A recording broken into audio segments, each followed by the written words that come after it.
Signed in 1787, the U.S. Constitution states that no state shall make anything but gold and silver coin a tender in payment of debts. In 1791, to help pay for the Revolution, Congress established the first national bank of the United States. Within a decade, it became evident that taxes were being sent to the Crown, and the bank was not renewed. A political battle ensued, which resulted in the formation of America's first two political parties, the Federalists and the Democratic Republicans. The framers of the U.S. Constitution left out any mention of political parties because they saw them as corrupt relics of the British Crown's divide-and-conquer system. The second central bank was chartered in 1816 and shut down in 1832 by Andrew Jackson, who wrote that the bank was unauthorized by the Constitution, subversive to the rights of states, and dangerous to the liberties of the people.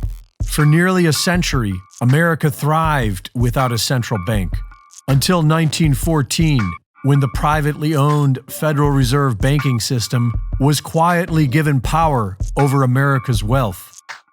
In 1933, the U.S. government declared bankruptcy, and the Fed shifted to a debt-based economy.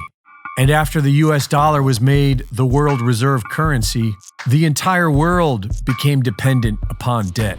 A currency backed by nothing but debt and IOUs was doomed to eventually fail from the start, and that day appears to be coming soon. These big banks have funded wars and criminally profited off human suffering for decades. Credit Suisse alone has been fined over 50 times for over $10 billion for money laundering, fraud, espionage, drug trafficking, and stealing money from the people. Every person in the civilized world is now feeling the same financial pressure being subjected by the U.S. Federal Reserve Bank. Nations of the world are buying up record amounts of gold. 3/4 of the world have joined BRICS to prepare for a new world reserve currency after the end of the U.S. dollar. Zimbabwe and Mexico are now joining BRICS. But it's important to remember that the Federal Reserve Bank is operated by BlackRock. BlackRock is operated by the Rothschild City of London banking cartel. And so even if the Fed collapses, BRICS is most likely another proxy of this old banking cartel. The idea for BRICS was born in 2001 from Goldman Sachs. The Federal Reserve Bank's digital currency, FedCoin, is already hugely unpopular. CBDCs are being rejected upon arrival, but that isn't stopping the federal government and the failing big banks from luring the population into their new nightmare system. This July, the Federal Reserve Bank will be launching FedNow and managing practically every transaction made in the United States. Then all they have to do is what the Nigerian central bank just did: shred and destroy mountains of cash and stop filling the ATMs. But we're not slaves yet, and if we want to have financial freedom, then it's time to fight back against the CBDC concept and return to lawful constitutional money. Oklahoma has a law in the works that will protect Oklahomans from being forced to adopt a CBDC. And Florida is now working on a law that will expressly prohibit the use of a CBDC. Florida's Governor Ron DeSantis is calling on other state governors to do the same and fight back against CBDC nationwide.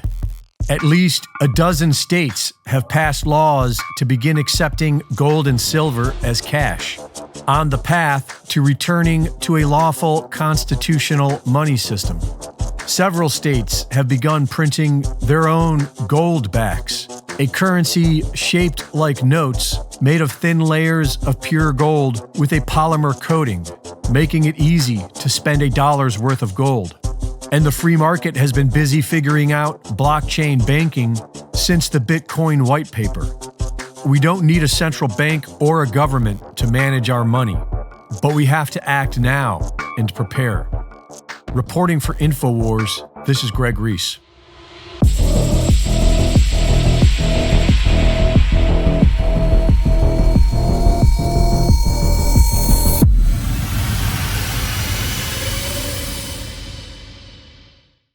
Thank you for watching the latest Greg Reese Report. Be sure to go to reesereport.com to see my latest videos, sign up for my free newsletter, and subscribe for exclusive content. And be sure to support my sponsor at InfoWarsStore.com. The best-selling book in America last week was The Great Reset and the War for the World, written by Alex Jones. Jones sold more than 56,000 copies of his book last week. But the New York Times lied about that because the New York Times doesn't want you to know that. The New York Times wants you to believe that Alex Jones is more discredited than the New York Times, the paper that started the Iraq War by lying about weapons of mass destruction and got 1 million people killed. So they lied about his book. The Great Reset and the War for the World, the historic book that lays out the plans of the Great Reset Death Star and exposes the New World Order's plans for global enslavement. Get your copy now at Amazon.com to keep the book at number 1 and InfoWarsStore.com to help keep InfoWars on the air. The Great Reset and the War for the World by Alex Jones. Now, number 1 in the world.